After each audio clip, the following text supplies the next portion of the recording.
Hello students, आपका DS knowledge channel पर स्वागत है।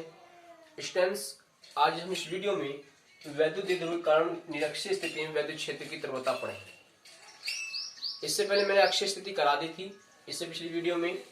आज हम इस वीडियो में निरक्षीय स्थिति के कारण विद्युत क्षेत्र तीव्रता का निगमन करेंगे। वैद्युत द्विध्रुव के कारण एक ये वैद्युत द्विध्रुव है, इस प्रकार से इसका चित्र समझेंगे।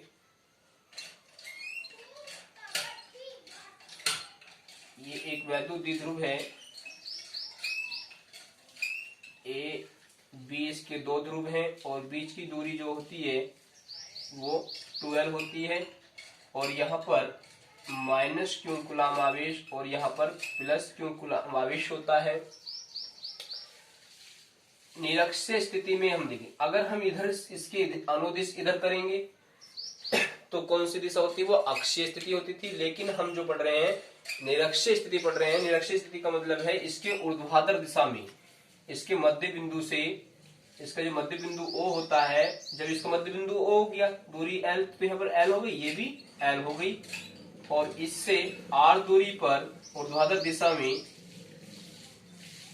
एक बिंदु C है जिस पर हमें इन दोनों आवेशों के कारण जो तीव्रता बनी है उसका निगमन करना है। दो आवेश हैं, दो आवेश बिंदु हैं, तो इसलिए हमारे पास दो विद्युत क्षेत्र की तीव्रताएं होंगी, E1 और E2। इसके द्वारा E1 होगी और इसके द्वारा E2 होगी। इस पॉइंट पर दोनों को निकालकर दोनों को हमें ऐड करना है। ध्यान देंगे, ऊर्ध्वाधर दिशा में है तो इसके यहां से यहां तक की पहले आप दूरी को मान लेंगे। यहां पर इसको इससे मिला दीजिए दूरी, क्योंकि जिस पॉइंट पर आपको निकालना है उस आवेश से वहां तक की दूरी होनी चाहिए। तो ये आपके पास इसकी दूरी हो गई। पहले आप ये दूरी क्लियर कर लें। अब ध्यान दें, इस वाले आवेश से विद्युत क्षेत्र की दिशा कैसे, विद्युत क्षेत्र की दिशा को प्रदर्शित करेंगे। ये प्लस वाला आवेश है, ये माइनस वाला आवेश है। प्लस वाले आवेश से बल रेखाएं दूर होती हैं, यानी कि इस पॉइंट पर जो बल रेखा होगी इसकी इस प्रकार से होगी। ये हमारे पास क्या हो गया, E1 वेक्टर हो गया और इसके द्वारा ये हमारे पास कैसे जाएगी, नीचे की होगी। क्यों? क्योंकि ये क्या है, माइनस का है, माइनस का अपनी तरफ खींचता है, अपनी तरफ की बल रेखा लगता है। तो ये हो गया E2। अब यहां से ध्यान देंगे, थोड़ा मैं बड़ा चित्र बना दूं। इस प्रकार से हमारे पास ये हो गया E2 वेक्टर, इसके कारण विद्युत क्षेत्र की दिशा है और ये इसके कारण विद्युत क्षेत्र की दिशा है। अब दूरी क्लियर करेंगे, इस दूरी को निकालेंगे। देखो यहाँ पर L है और यहाँ पर क्या हमारे पास, यहाँ पर हमने थीटा मान लिया, यहाँ थीटा है तो यहाँ भी क्या हो गया, थीटा हो गया। अब ये R दूरी है और ये L दूरी है। ये हमारे पास क्या बन रहा है, इस त्रिभुज को ले तो यहाँ पर लंब बन रहा है, ये हमारे पास आधार बन रहा है और ये हमारे पास कर्ण बन रहा है। हमें क्या निकालना है, कर्ण निकालना है। तो एक फॉर्मूला होता था,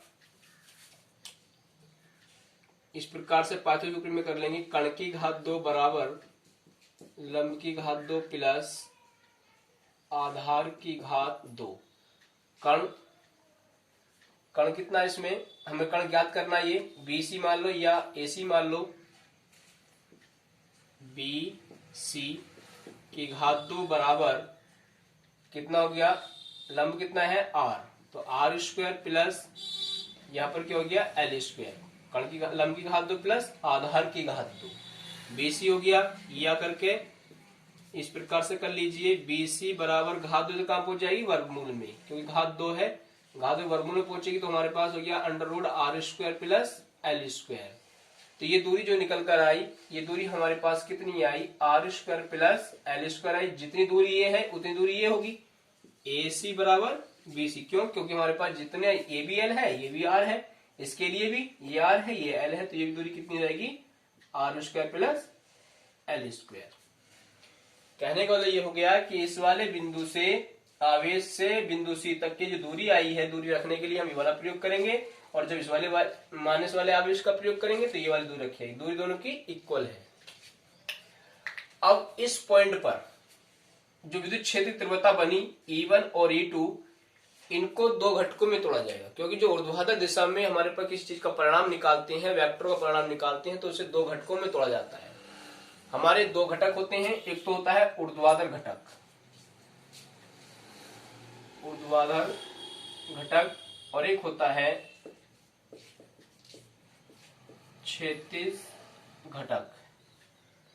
ऊर्ध्वाधर घटक क्या होता है? ऊर्ध्वाधर घटक होता है साइन थीटा, और जो क्षैतिज घटक होता है वो होता है कोस थीटा। साइन थीटा और कोस थीटा में हमें इसको तोड़ना है। कैसे तोड़ेंगे? ध्यान दें,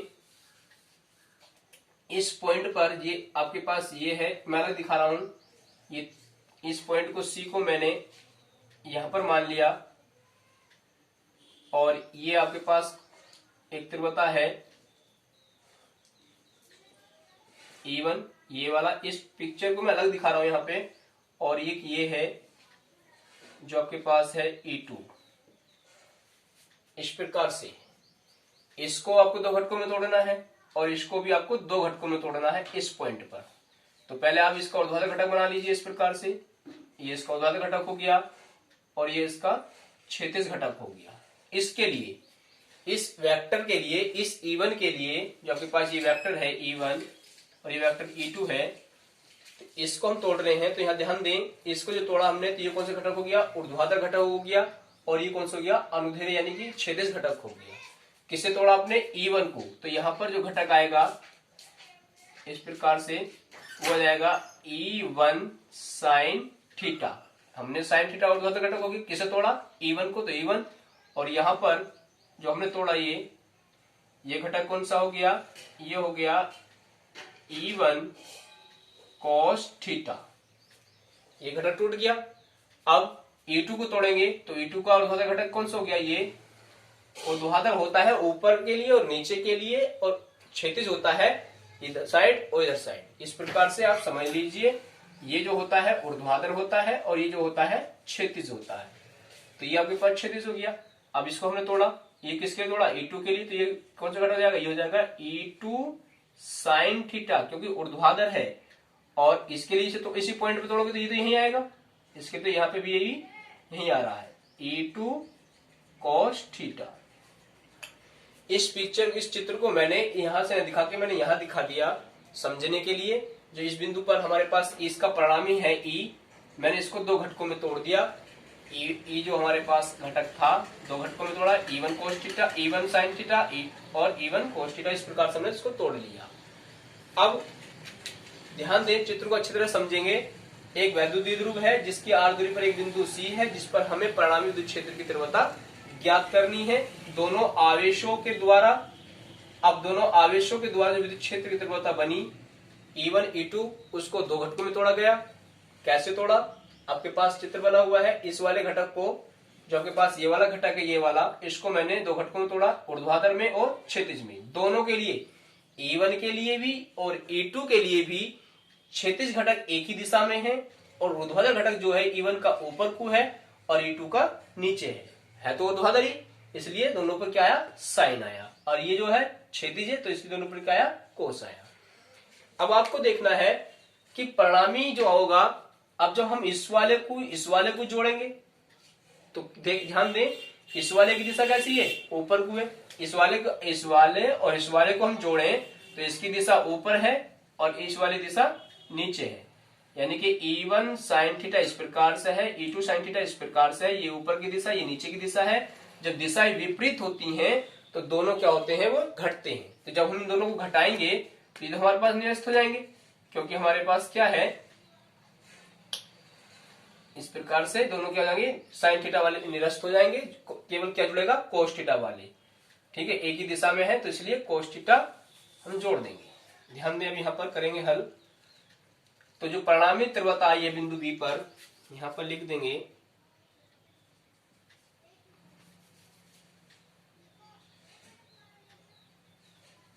ऊर्ध्वाधर घटकों की दिशा विपरीत है, इसलिए ये घटक निरस्त हो जाएंगे, निरस्त हो जाएंगे। निरस्त हो जाएंगे। तो जब ये साइन ऊर्ध्वाधर घटक निरस्त हो जाएंगे तो बचेंगे कौन से? क्षैतिज घटक। अब दोनों क्षैतिज घटकों को हम जोड़ लेंगे, इस प्रकार से हम इसको जोड़ेंगे।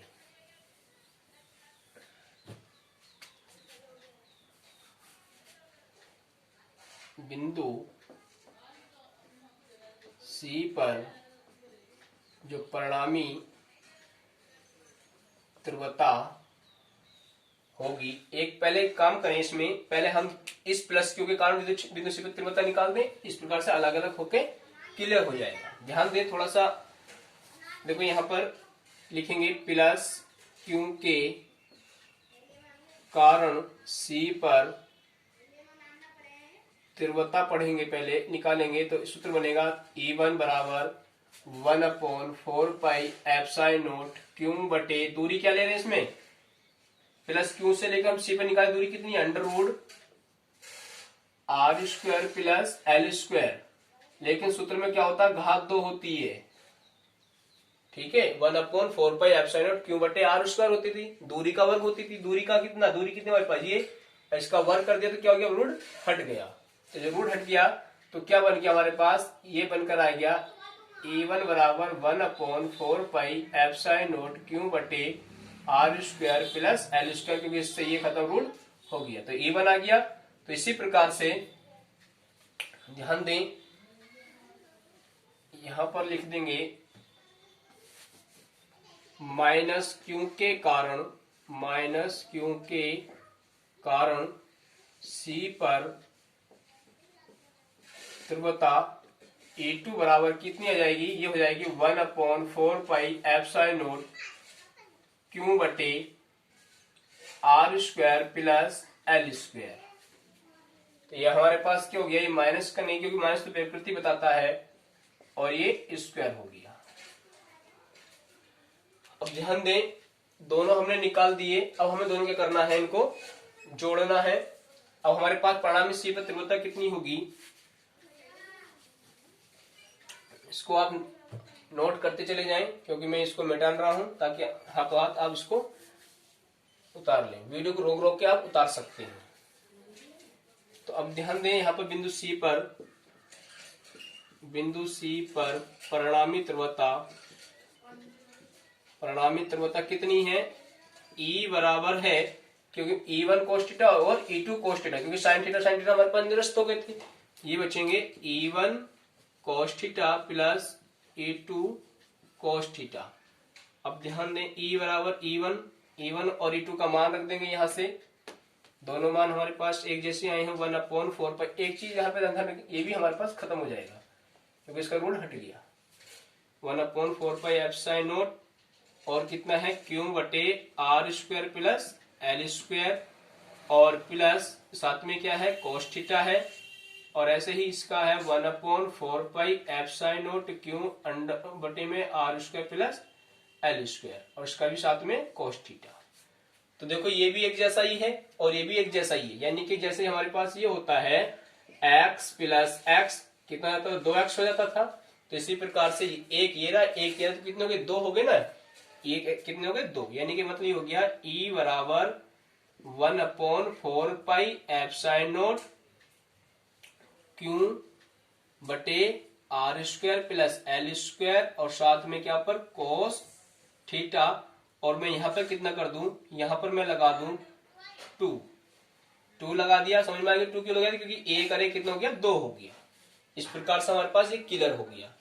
अब ध्यान देंगे, अब यहां से cos थीटा का मान निकाल देंगे। इस चित्र से जब हम cos थीटा का मान निकालेंगे, हम जानते हैं cos थीटा बराबर क्या होता है? cos थीटा बराबर आपने पढ़ा होगा मैथ में आधार बटे कण, लाल बटे कक्का फॉर्मूले से आधार बटे कण होता है। तो यहाँ पर cos थीटा बराबर आधार कितना है इसमें? अब हम इस चित्र की बात करें तो आधार कितना हमारे पास? L है और कण कितना है? E, यानी कि आधार L है और कण है √r² प्लस L²। तो यहाँ पर मान रख दें तो हमारे पास क्या बनेगा? E बराबर 1/4πε0। एक बात ध्यान रखना है, ये मैं बार बार भूल जाता हूँ, यहाँ पे ये जो है ये वायु के लिए है, मैं के प्रयोग नहीं करता हूँ, इसलिए मैं यहाँ पर लिख रहा हूँ वायु के लिए। वो माध्यम वायु चल रहा है और माध्यम होता तो हम के लगा के चलते। तो यहां से क्या करेंगे?